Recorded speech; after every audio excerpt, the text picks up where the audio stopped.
What's up, people? It's your girl Adiola. So did you guys watch the Nigerian vice presidential debate? You're not creating jobs, you're not doing the right thing, and you're just fighting corruption. You can't shut down your shop and be chasing criminals. Thank you very much. Thank you.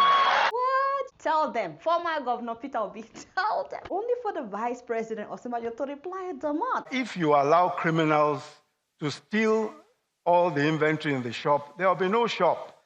That's the problem. I was like, what? Damn, Pastor, you were not playing. That was how they were going back and forth.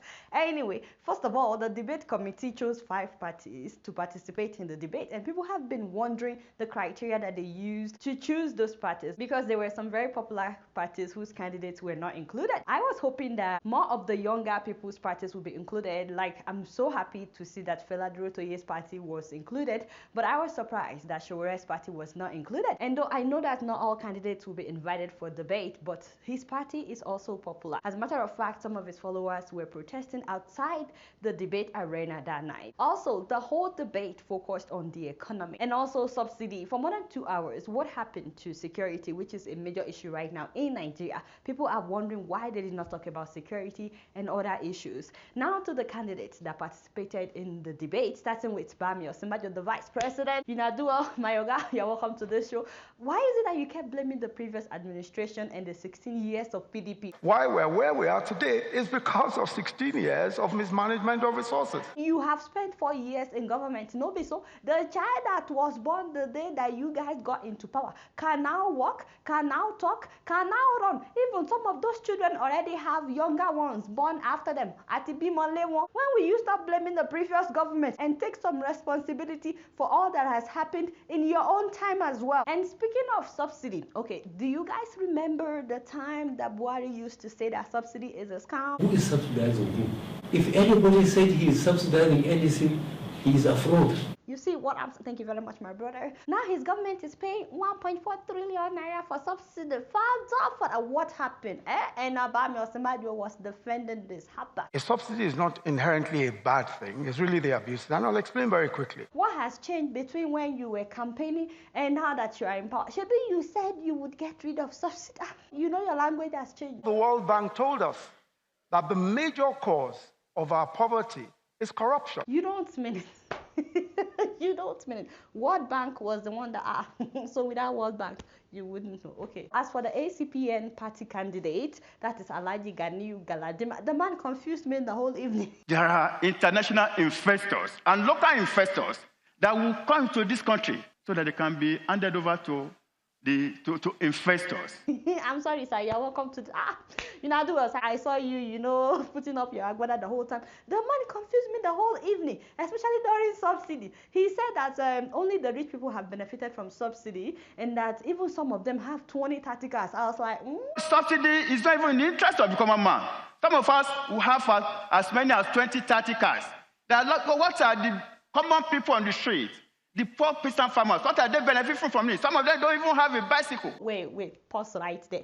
Are you saying, sir, that you have 20, 30 cars? Or you are saying some people, you are just general? Because I'm a little bit confused. There's a difference. Some of us who have as many as 20, 30 cars. Because it would be hard for me to believe he cares about common people. If he has 20, 30 cars and he's not even vice president yet. He actually made a really good point. A lot of Nigerian politicians have 20, 30 cars and they still want us to believe that they care about common people when there are people that are needy around them. What do people do with 20, 30 cars? It doesn't make sense to me. But so many of our politicians have that. You don't have to put, I knew you would take it down. Sorry that your uncle, disrespecting you. Billionaire Warren Buffett drives Cadillac XTS. And please don't get me wrong, I'm not saying people shouldn't buy nice cars. I have nothing against driving Range Rover or whatever you want to drive. But what do people do with 20-something cars, with 30-something cars, when they are surrounded by poverty? Anyway, hopefully Alhaji was just saying it figuratively. He doesn't have, I don't know. I'd like to know. Now, to the 2 women in the room.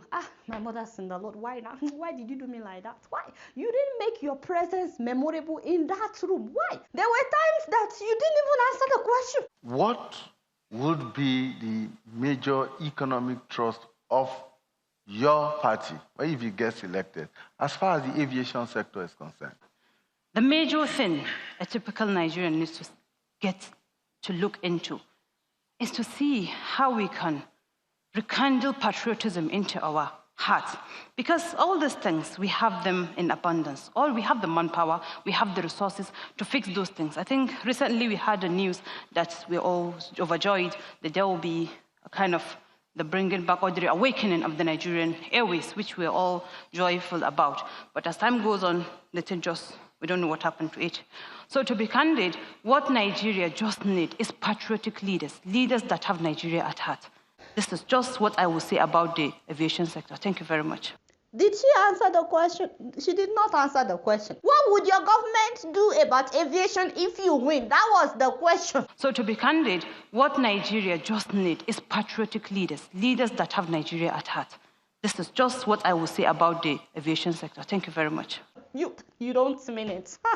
Auntie, you did not answer the question. You did not. And then Auntie Khadija, why? You went and you were doing to at least ensure that all the SMEs have some, depending on the kind of business that you're doing, you have some, all the... Auntie Khadija, why? Auntie Khadija, why? No, don't do me like that. Which would include the issue of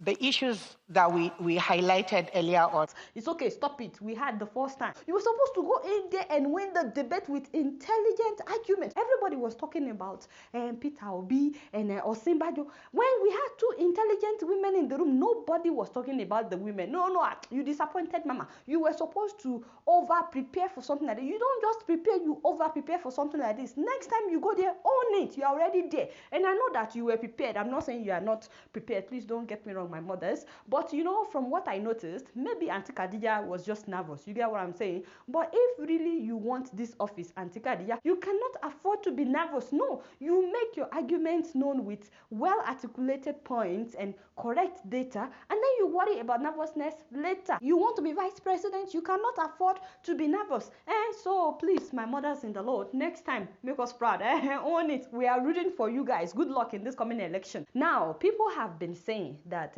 former Governor Peter Obi did really well in the debate.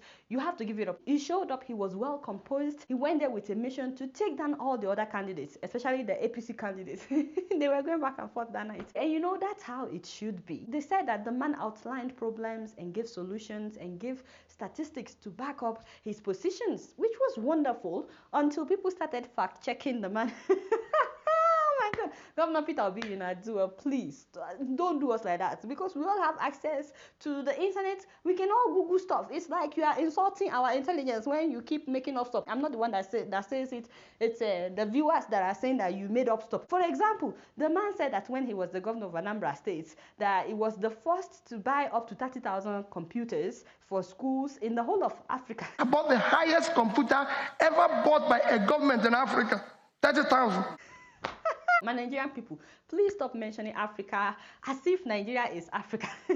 Nigeria is not the only country in Africa. It's a continent with many countries that are doing far better than Nigeria. I think my Nigerian people need to understand that you need to travel. How can you claim that no other administration has bought up to 30,000 computers in the whole of Africa? Haba, now. Even in Nigeria, some years ago, I remember that the government of Ekiti State bought like 48,000 laptops for their students and teachers. So even in Nigeria, you can find someone that beat his record. So please stop saying the whole of Africa. Now, the same Governor Peter Obi said that Nigeria has fallen on the global competitive index from 124 to 127. But not only was he wrong, Nigeria actually rose on the index by 10 places. So we actually did better. He also said that intra-Africa trade is now less than 9%, which is also not true. Intra-Africa trade is actually around 15%. In fact, in 2016, intra-Africa exports made up to 18% of total exports, according to Brookings Institution. So, sir, I know that it's a very tough situation to be in a debate, and sometimes you don't remember the actual number, but you don't have to make things up. Overall, the debate was very interesting. If you guys watched it, there were times that were boring, but it was actually interesting. But we look forward to the presidential debate. That will be the real interesting one. And the most important thing is for the President Buhari to participate this time around. You guys don't know much. Guess what? I'm just keeping it real.